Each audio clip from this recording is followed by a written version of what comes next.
धुळे शहरात आगामी सणांच्या पार्श्वभूमीवर बनावट दारू तयार करणाऱ्या एका बेकायदेशीर कारखान्याचा पर्दाफाश करण्यात स्थानिक गुन्हे शाखेला मोठे यश मिळाले आहे.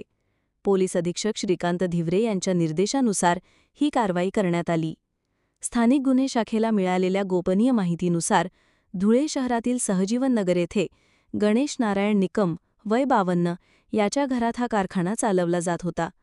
पोलिसांनी 26/8/2025 रोजी छापा टाकत मोठ्या प्रमाणात देशी आणि विदेशी बनावट दारू तयार करण्याचे साहित्य जप्त केले.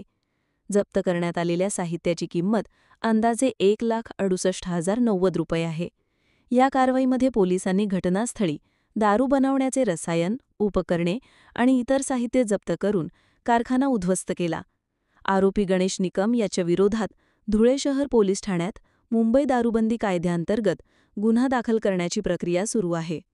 पोलीस अधीक्षक श्रीकांत धिवरे, अतिरिक्त पोलीस अधीक्षक अजय देवरे, स्थानिक गुन्हे शाखेचे पोलीस निरीक्षक श्रीराम पवार यांच्या नेतृत्वाखालील पथकाने ही कारवाई केली.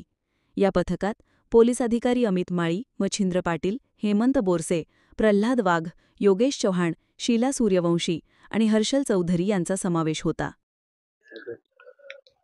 गणेशोत्सव आणि आगामी इतर सणोत्सव व स्थानिक स्वराज्य संस्थांच्या निवडणुका या अनुषंगाने मान्य पोलीस अधीक्षक श्री श्रीकांतजी धिवरे सरांनी शहरामध्ये तसेच जिल्ह्यामध्ये अवैध धंद्यांवर कारवाई करण्याबाबत आदेशित केलेले होते. त्या अनुषंगाने आज रोजी स्थानिक गुन्हे शाखेतील अधिकारी अंमलदार यांना सहजीवन नगर शासकीय दूध डेअरीच्या पाठीमागे धुळे येथे बनावट दारू तयार करण्याचा कारखाना सुरू असल्याची गोपनीय माहिती मिळाली. खात्री करण्यासाठी त्या ठिकाणी पथक रवाना केले असता त्यामध्ये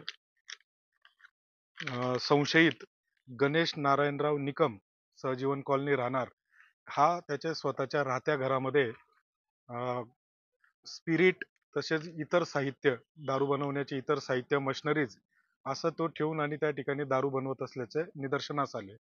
त्या अनुषंगाने पंच बोलवून पंचांसमक्ष पंचनामा केलेला आहे. त्यामध्ये 3 मोठे ड्रम ज्यामध्ये जवळपास 800 लिटर स्पिरिट मिळून आलेले आहेत.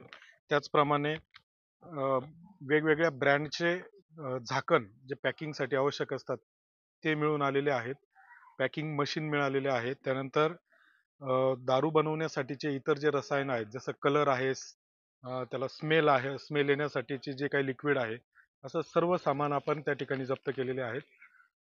त्याच्यावर योग्य तो धुळे शहर पोलीस स्टेशन येथे गुन्हा दाखल करून कारवाई करण्याची तजवीज केलेली आहे.